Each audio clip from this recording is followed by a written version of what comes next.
ذُرِّيَّةَ مَنْ حَمَلْنَا مَعَ نُوحٍ إِنَّهُ كَانَ عَبْدًا شَكُورًا۔ اے بنی اسرائیل، اے ان لوگوں کی اولاد جنہیں ہم نے نوح کے ساتھ کشتی پر سوار کیا تھا اور نجات دی تھی، بے شک وہ نوح بہت شکر گزار بندہ تھا۔ تم بھی اس طرح سے شکر گزار ہو جاؤ تاکہ تمہیں بھی نجات حاصل ہو۔ ناظرین، ابھی آپ نے اس نورانی آیت کی تلاوت اور ترجمے کو سنا۔ اب آئیے اس آیت کے اہم نقطے کی طرف اشارہ کرتے ہیں۔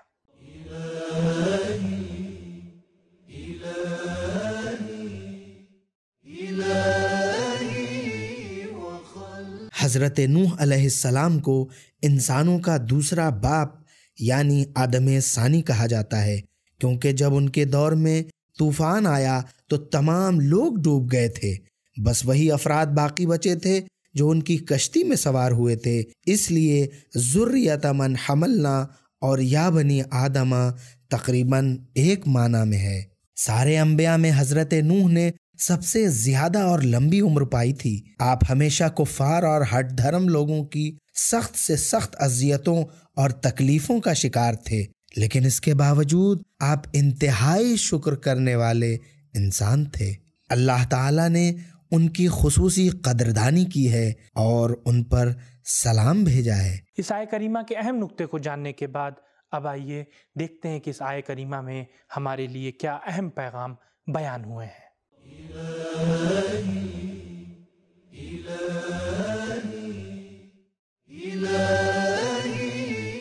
ایک، انسان کی نجات انبیاء کے مکتب کی پیروی اور ان کا ساتھ دینے میں پوشیدہ ہے۔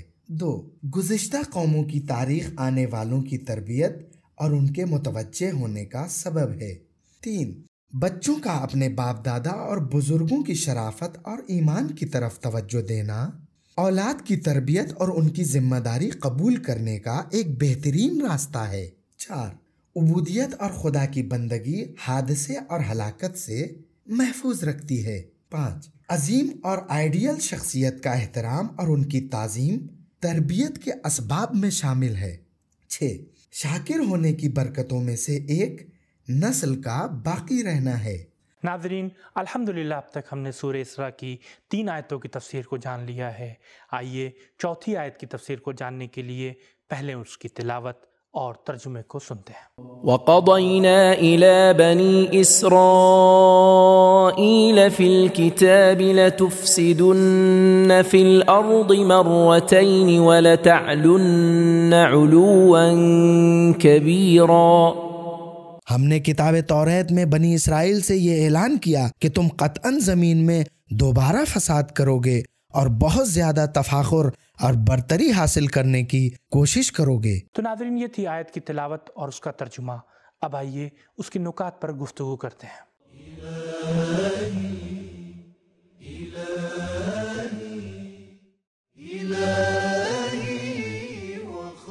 ممکن ہے کہ 2 مرتبہ فساد سے یہ مراد ہو کہ پہلی بار تم نے شعیاء نبی کو شہید کیا اور ارمیہ کی مخالفت کی، اور دوسری بار تم نے حضرت زکریا و یحییٰ کو شہید کیا تھا، جبکہ دوسرے واقعات کا احتمال بھی موجود ہے جن کی طرف ہم بعد کی آیتوں کے ضمن میں اشارہ کریں گے۔ جنت ان لوگوں کے لیے مخصوص ہے جو زمین میں رہ کر ہر طرح کے تکبر اور ظلم و ستم اور خود کو برتر سمجھنے کی چاہت سے دور رہتے ہوں۔ جنت ان لوگوں کے لیے نہیں ہے جو لوگ اپنے آپ کو باقی لوگوں سے بڑا اور افضل و برتر سمجھتے ہوں۔ آخرت کا وہ گھر ہم ان لوگوں کے لیے قرار دیں گے جو زمین میں برتری اور فساد نہیں چاہتے۔ ناظرین، ابھی ہم نے اس نورانی آیہ کریمہ کے نکات کو جاننے کی کوشش کی، اب آئیے اس کے پیغام پر گفتگو کرتے ہیں۔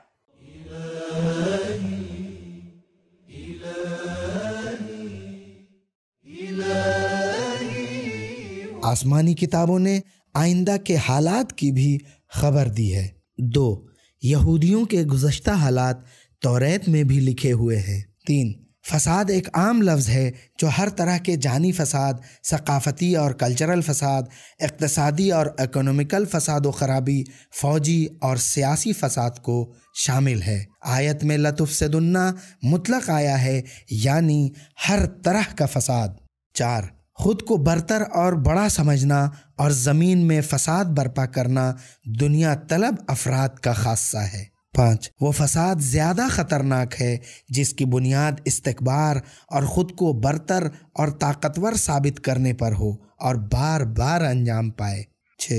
بعض اوقات ضعیف و کمزور لوگ بھی مستکبر اور خود کو بڑا سمجھنے والے بن جاتے ہیں۔ ناظرین، سورہ اسراء کی 5ویں آیت کی تفسیر کو جاننے کے لیے پہلے اس کی تلاوت اور ترجمے کو غور سے سنتے ہیں۔ فَإِذَا جَاءَ وَعْدُ أُولَاهُمَا بَعَثْنَا عَلَيْكُمْ عِبَادًا لَنَا أُولِي بَأْسٍ شَدِيدٍ فَجَاسُوا خِلَالَ الدِّيَارِ وَكَانَ وَعْدًا مَفْعُولًا۔ جب دونوں میں سے پہلے وعدے کا وقت آیا تو ہم نے اپنے زبردست جنگجو بندوں کو تم پر مسلط کر دیا۔ وہ گھروں میں گھس گئے تاکہ فتنہ گروں کو تلاش کر کے سزا دی جائے۔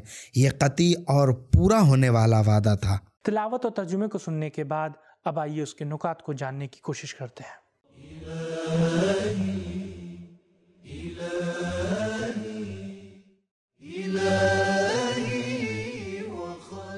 جس گروہ اور قوم نے بنی اسرائیل کے فساد کرنے والوں کو سزا دی اور ان کا خاتمہ کیا، قرآن کریم نے اس گروہ کی نشاندہی نہیں کی، جبکہ تفاسیر میں بخت نصر، طالوت، بادشاہ روم اور ہٹلر وغیرہ کے نام لیے گئے ہیں، لیکن ان میں سے کوئی بھی قرآن کریم کے الفاظ کے معیار پر پورے نہیں اترتے، کیونکہ آیت میں بعثنا کا لفظ ہے اور لفظ بعثہ کو قیامت اور بعثت انبیاء کے لیے استعمال کیا گیا ہے، اور اسی طرح سے عباداً لنا کا جملہ انبیاء کے لیے استعمال ہوا ہے۔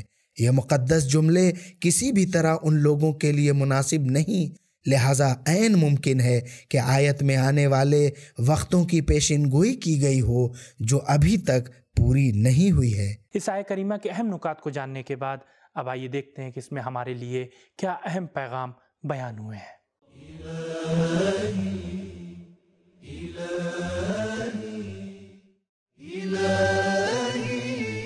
ظلم و زیادتی کرنے والے ظالم و مستکبر کی نابودی اور ہلاکت سنت الہی ہے۔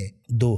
اللہ کے وعدوں کا پورا ہونا، اس کا ہرگز مطلب یہ نہیں ہے کہ انسان جہاد اور کوشش سے خود کو دور کر لے۔ 3. ظالم اور مستکبر سے جہاد اور مقابلہ صرف اسلام سے مخصوص نہیں ہے۔ 4. ہر طاقتور سے زیادہ طاقتور افراد موجود ہیں۔ بنی اسرائیل نے سرکشی اور ظلم کیا تو خدا نے ان پر ان سے زیادہ طاقتور افراد کو مسلط کر دیا۔ 5. فتنہ کرنے والوں کے خاتمے کے لیے اور ان کے چین و سکون کو چھیننے کے لیے قدرت و طاقت کو جمع کرنا ایک اچھا عمل ہے، چاہے اس کے لیے گھر گھر جانا پڑے اور فتنہ کرنے والوں کے گھروں میں گھسنا پڑے اور فتنے کو ختم کیا جا سکے۔ 6. آسمانی پیشن گوئیاں یقینی طور سے پوری ہونی ہیں۔ ناظرین، الحمدللہ اب تک ہم نے سورہ اسراء کی 5 آیتوں کی تفسیر کو جان لیا ہے، اور آج کے اس ایپیسوڈ کی آخری آیت کی تفسیر کو جاننے کے لیے، یعنی 6ٹھی آیت کی تفسیر کو جاننے کے لیے آئیے چلتے ہیں پہلے اس کی تلاوت اور ترجمے کو سنتے ہیں۔ ثم رددنا لكم الكرة عليهم وأمددناكم بأموال وبنين وجعلناكم أكثر نفيرا۔ پھر ہم نے دوسری بار تمہیں ان پر غالب کر دیا اور اموال اور اولاد سے تمہاری مدد کی اور تمہاری تعداد میں اضافہ کر دیا۔ ناظرین، ابھی آپ نے اس نورانی آیت کی تلاوت اور ترجمے کو سنا۔ اب آئیے اس آیت کے اہم نقطے کی طرف اشارہ کرتے ہیں۔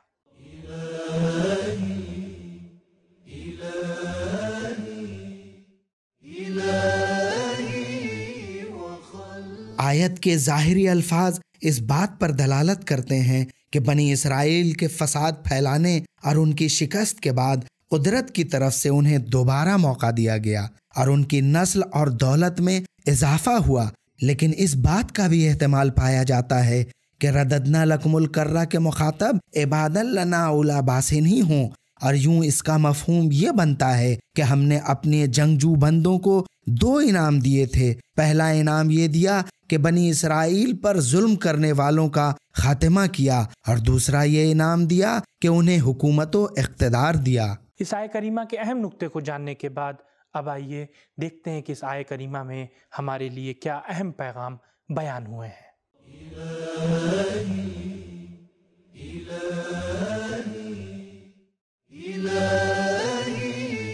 ایک، مہلت اور چھوٹ، اسی طرح اولاد اور دولت کے ذریعے سے امتحان لینا خدا کی ایک سنت ہے۔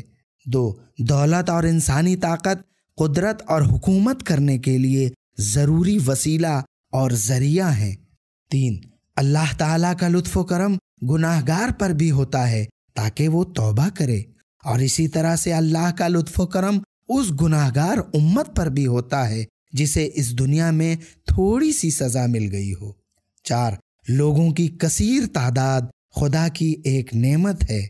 آج کے اس ایپیسوڈ میں ہم نے جانا طوفان نوح کے بعد نسل آدمیت حضرت نوح سے چلی، اسی لیے انہیں آدم ثانی کہا جاتا ہے، اور نبیوں میں سب سے زیادہ لمبی عمر حضرت نوح کی ہے، اور حضرت نوح کو نوح اس لیے کہتے ہیں کیونکہ یہ اللہ کے شکر گزار بندے تھے۔